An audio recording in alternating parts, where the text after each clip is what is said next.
think sometimes when we're invited into a space by, say, the local authority, we're seen as an arts organisation who can creatively get a message out, creatively communicate something. But actually, I think the value of our work is being able to reflect back and to challenge. It's not necessarily the work we're doing, but why we're doing it, the values of why we're doing it. It's really difficult to get, people that are in positions of power to understand that not everything needs to be about generating money or about profit and just around growth. I think that there's a tension between how do we state our values and our position in this, whilst also holding a space that is kind of non-biased and open. So there's a bit of a tension sometimes between our sort of listening role and the stance that we want to take on particular issues.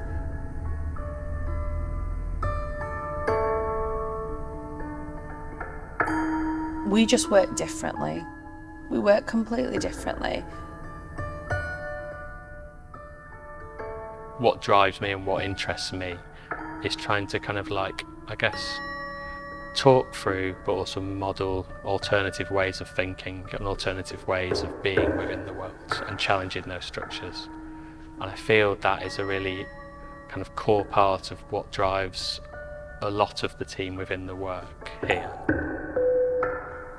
Leadership is something that has to be modelled all the time. I feel as though because I've been treated and spoken to with so much care and respect and understanding, that I'm now able to offer that out as well. So when I'm in settings where I'm working with external partners or collaborators, I always try to encourage the same way that we would come to a decision at In-Situ where we have a go-round. I'll always be really attentive to somebody who hasn't contributed in the room or in the circle, and I'll try and make sure that they do have a moment to contribute. I think that it then becomes, a part of your own characteristics, it becomes a part of your own attributes, which you're then able to share wider.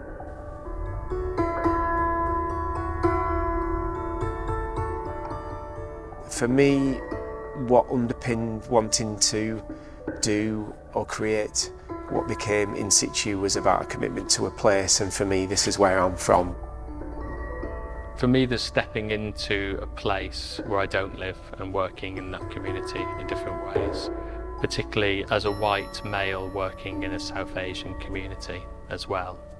It's just kind of being really conscious and mindful of kind of like my privilege, but also the fact I don't directly live in the place whilst building stuff here.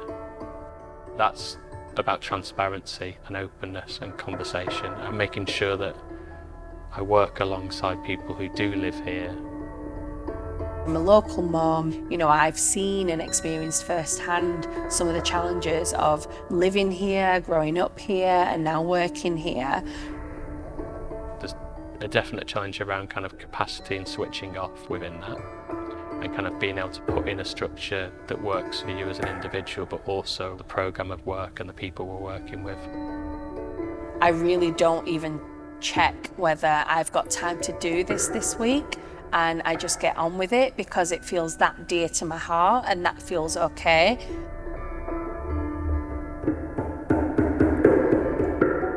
When we talk about In-Situ, there's a core team of us, but there's also a whole community of kind of collaborators and people who live around the place that we're based in.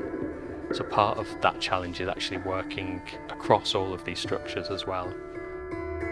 I think what's really interesting about what's happening is a real blurring of that goes a little bit further, where you kind of move beyond kind of participants and collaborators into friends, because then how decisions are made kind of also blurs just more through conversations, or kind of like it's managing expectations and kind of managing these relationships in a deeper way.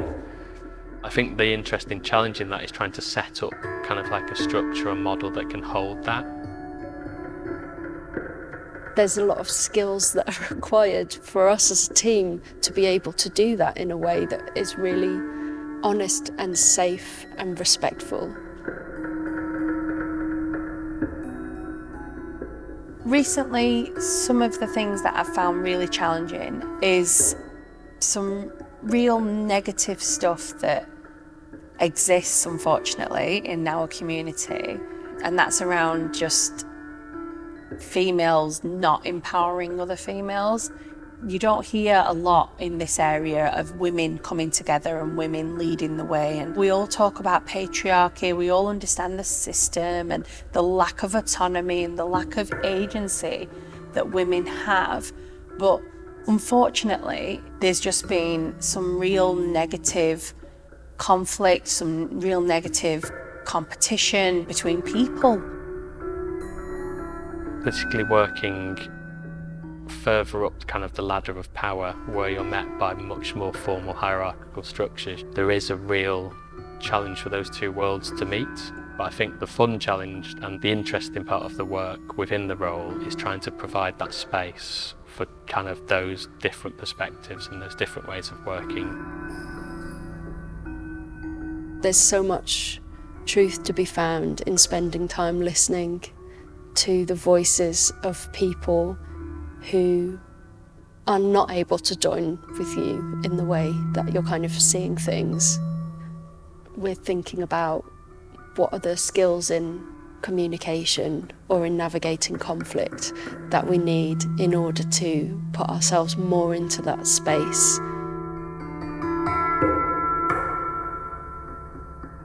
We are operating in institutions that have hierarchy absolutely at the heart of what they do, and it feels like sometimes we're constantly butting up against that side in the real world of working, because we're in the real world of working, but in a more traditional setup where change feels really slow.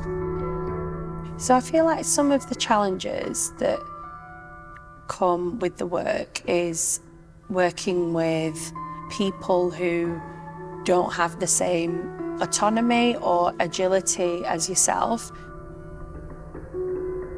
Somebody could talk to anybody in our team and get a sense of like where we're at as an organisation, what we're thinking about in the future, whereas you couldn't necessarily talk to somebody else in another organisation and get that same level.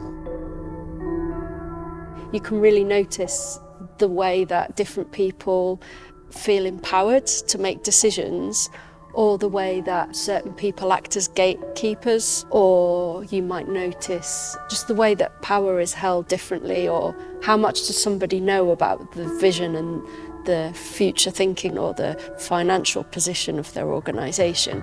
And that can make it quite hard to move things forward, because you're having to work through the leaders of that organisation, whereas we know from our team that it's often the people who are on the ground or the people newest who have the most insights, or that those insights can be about lived experience as well as, their position with the organisation. We're all aware of what's out there and what's needed. When we're all sat around a room, and this is like the important room where lots of, main people are sat, all of a sudden, when you try and push those boundaries a little bit, it just becomes difficult. There's always that top-down method where they need to go and get the go-ahead, which sometimes slows things down, and sometimes it is a hindrance because for whatever reason somebody might, just want to say no to something when in essence there's no real grounds for it to be refused. I mean, even being let into some of those kind of meetings, it's really evident that decisions are still being made in other spaces or behind closed doors. And so there's a real lack of transparency, and this is kind of how decisions are still being made for communities today. The biggest challenge is we have to work within those structures. My experience so far with In-Situ, and a lot of the early stuff was about trying to do something that felt different and build up a presence within the community, and we felt success was evident in various different ways. For me, it just feels like unless you can get within the key structures that are controlling things or are making those decisions, you can only do so much from the sidelines. You've got to be able to be within it. it's like how you can create space for different people who live in a place, who care about that place, to be involved in those decision-making processes whilst acknowledging power structures, hierarchies that exist, and try to kind of blur them. We're constantly trying to draw together the top and the bottom.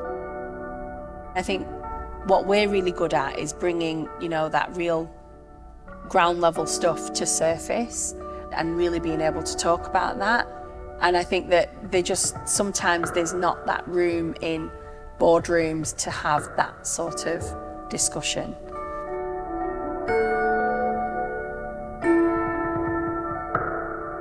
The way in which we've created spaces for people to come together in large numbers, in small numbers, through little collectives, people's assemblies, this is all really what's underpinning to get to a depth of engagement and a meaningfulness of the engagement that actually challenges that, where people can have a say properly. And it's not just about having a say, it's actually they're actively involved in that process. I feel there's a real receptiveness within people who work in those more hierarchical structures.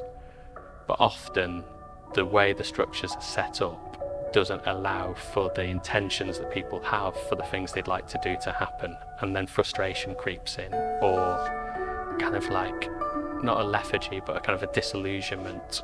So then stuff kind of slows and doesn't work. So part of the work is to try and kind of like bring it back to that conversation and bring it back to kind of like allowing people to kind of advocate for different ways of working, and then challenging those models to allow funding or investment to be more effectively spent through connecting local people who have ideas for things with people who have the power to decide how money is spent. We've been, as an organisation, let into more strategic bodies or meetings in partnership with things like local authority in the area. There's a privilege to how I can end up in those spaces. What's become more and more important to me in the work, because I'm getting into those spaces, is about how we make space for other people.